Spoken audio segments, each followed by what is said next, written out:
Bonjour à tous.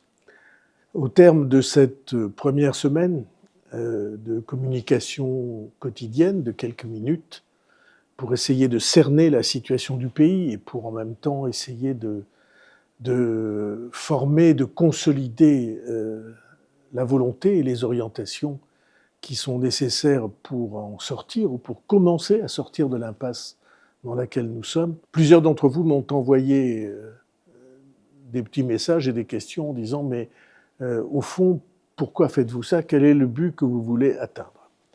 Alors je vais essayer de vous répondre le plus franchement possible.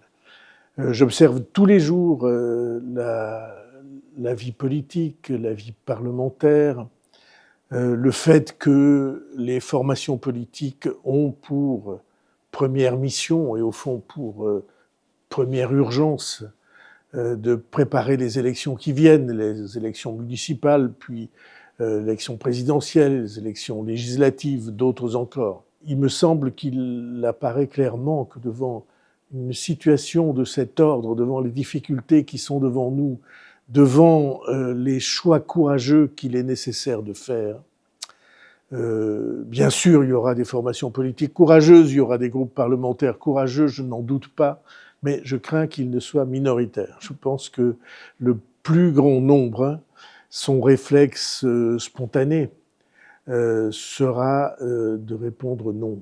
Nous n'avons pas à accepter ces efforts. Ces efforts ne vont pas dans la bonne direction.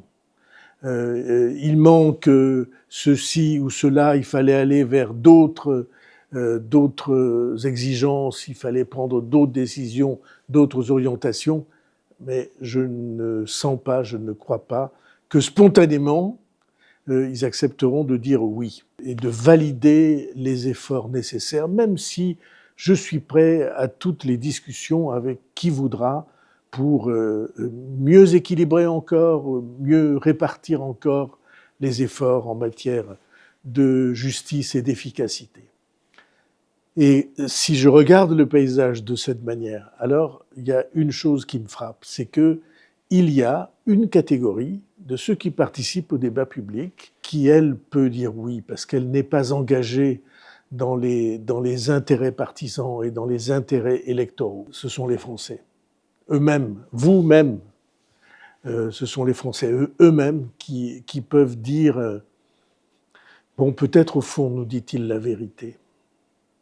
Peut-être, au fond, sommes-nous réellement dans une situation dangereuse pour notre avenir immédiat, pas pour dans des décennies tout de suite, et qui peut dire, si vraiment la situation est comme celle-là, alors oui, nous pouvons choisir des efforts acceptables, des efforts assumables, vivables, pour que notre pays commence à sortir de l'impasse dans laquelle il se trouve.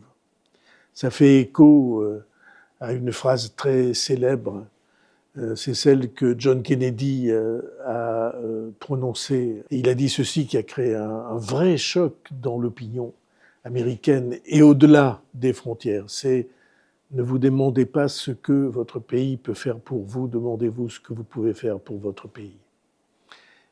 Et dans les circonstances où nous sommes, cette même question se pose à tous les Français.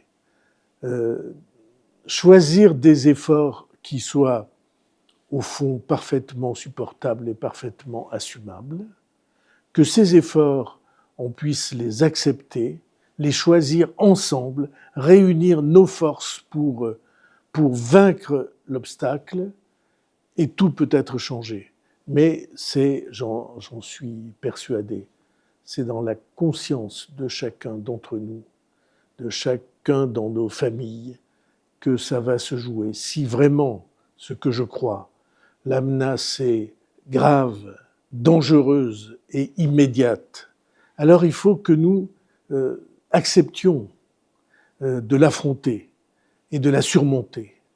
Et ça ne peut se faire qu'avec des décisions courageuses qui nous engageront tous, mais qui nous permettront de garder notre modèle de société et notre vie, ce qui, dans le cas contraire, serait immédiatement mis en cause. Merci à tous.